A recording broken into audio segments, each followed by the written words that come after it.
Good evening and welcome to Poland Daily. I'm Natalia Moczulska, and this is the news. This Wednesday, the European Parliament will vote on proposed changes to the treaties. The document contains 267 proposals, one of which is to limit the right of veto in 65 cases.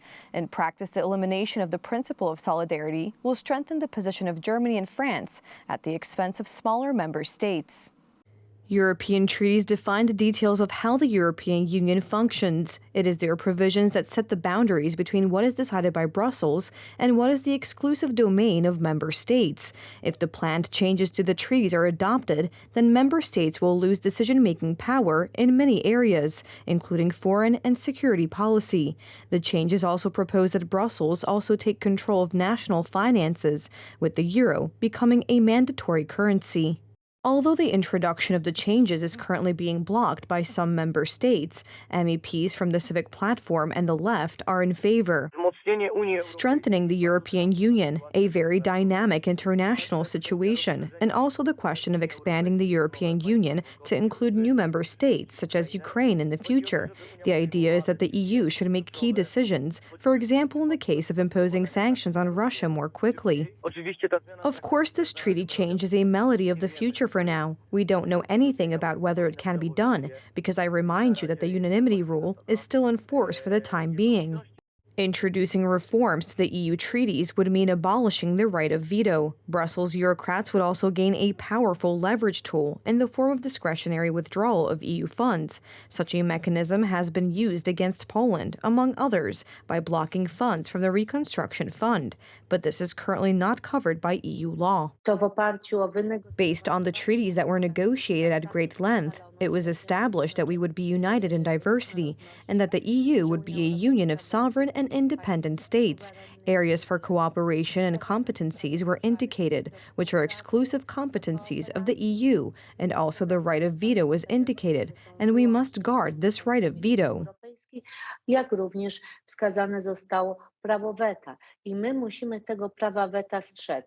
Advocates of change stressed that the treaties should be updated and adapted to the current situation in Europe, and that defining a common foreign and security policy, adopting sanctions and deciding on taxes are in the interest of the community. Jestem zwolennikiem pozostawienia decyzji w wielu aspektach.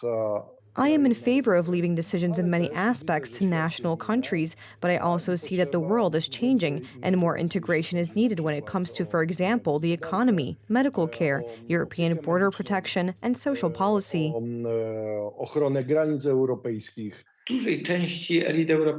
In a large part of the European elite, there is a belief that nation-states are already passé, that it is necessary to create a state somewhat along the lines of the United States, differently organized, of course, with different values, but that there is a need in Europe for a central authority in order to organize the life of Europeans on the continent. Organizować życie Europejczyków na kontynencie. The introduction of the amendments will also make it possible to pass the Migration Pact directives while the current parliamentary term is still in session. Currently, implementation of the resolution is prevented by the principle of unanimity. Former Slovenian Prime Minister Janez Janša says that the pressure of mass illegal immigration is radically destroying the existing way of life in the Union and strengthening terrorist enclaves in European metropolises. The recent incursion of Palestinian terrorists into Israel has once again confirmed how important it is for a nation to be well and legally armed. The proposals for change are based on a European Parliament report prepared by a German-French expert group. It is France and Germany that control the EU because of the qualified majority they have. France and Germany are convinced that a partial institutional reform of the EU, including the abolition of the veto on votes in the EU Council, will be possible this year. The first call for reform, as conceived by Paris and Berlin in May 2022, was torpedoed by 13 countries, including Poland.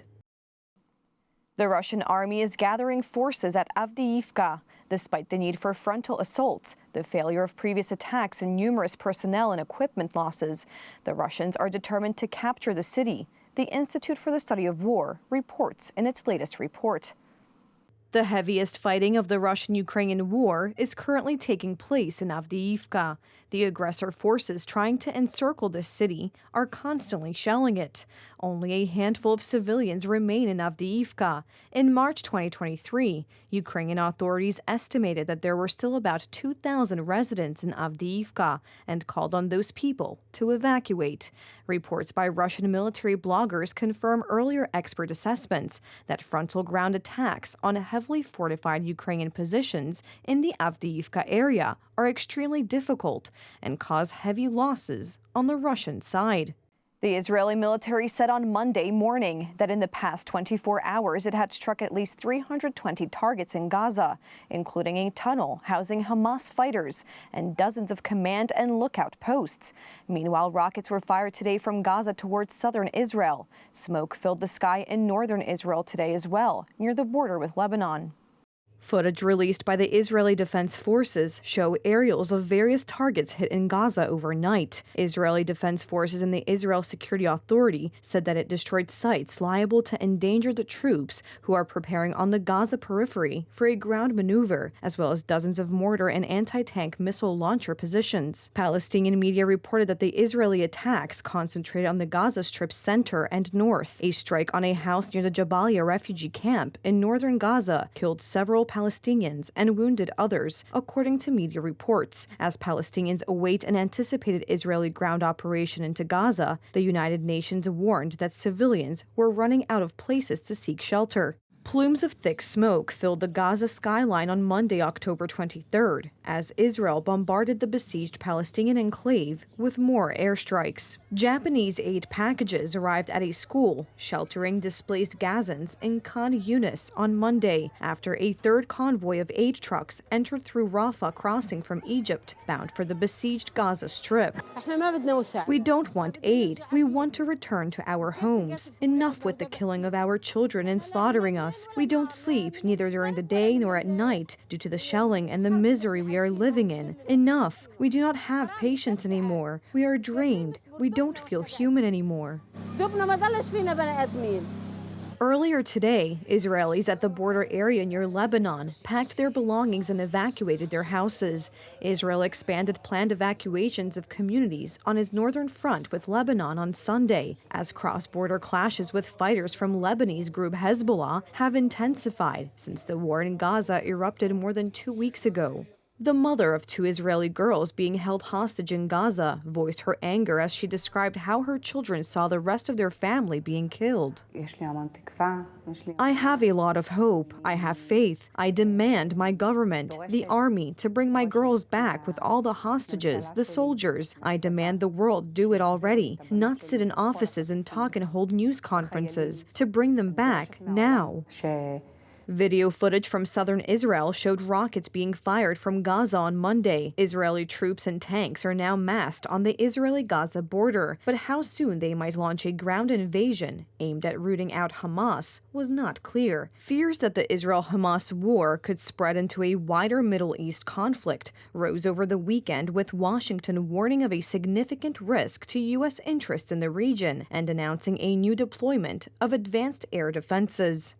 In response to the growing conflict, leaders of the United States, Canada, France, Germany, Italy, and Britain underscored their support for Israel and its right to defend itself, but also urged it to adhere to international humanitarian law and to protect civilians. In a joint statement issued after a virtual meeting on the ongoing war between Israel and the Hamas militant group, the leaders welcomed the release of 2 hostages by Hamas and called for the immediate release of all remaining hostages. Spanish police have seized gold artifacts worth 60 million euros stolen from Ukraine. The thieves have been caught trying to sell them in Madrid. Spanish police, in a joint operation with Ukraine's security services, have seized 11 gold artifacts in Madrid, valued at more than 60 million euros, that belong to Ukraine's historical heritage. Officers have arrested 5 people busting a ring that trafficked cultural objects from Ukraine. The 11 pieces from the Scythian culture, which were exhibited in a Kyiv museum between 2009 and 2013, were smuggled out of Ukraine in 2016, police said in a statement. 3 Spaniards and 2 Ukrainians were arrested. following an investigation that began when one of the pieces, a gold belt with ram's heads, was sold in 2021 in Madrid. Police discovered the suspects had other pieces they were attempting to sell. The pieces had forged documents to make it look as if they belonged to the Ukrainian Orthodox Church. Ownership of the pieces was transferred to a Ukrainian Orthodox priest based in Madrid. The pieces are being studied at the Spanish National Archaeological Museum and the Institute of Cultural Heritage of Spain. Thank you so much for joining us this evening. Please stay tuned for Poland Daily Weather, Poland Daily Business, and some of our other programs. But for me, it's have a wonderful evening.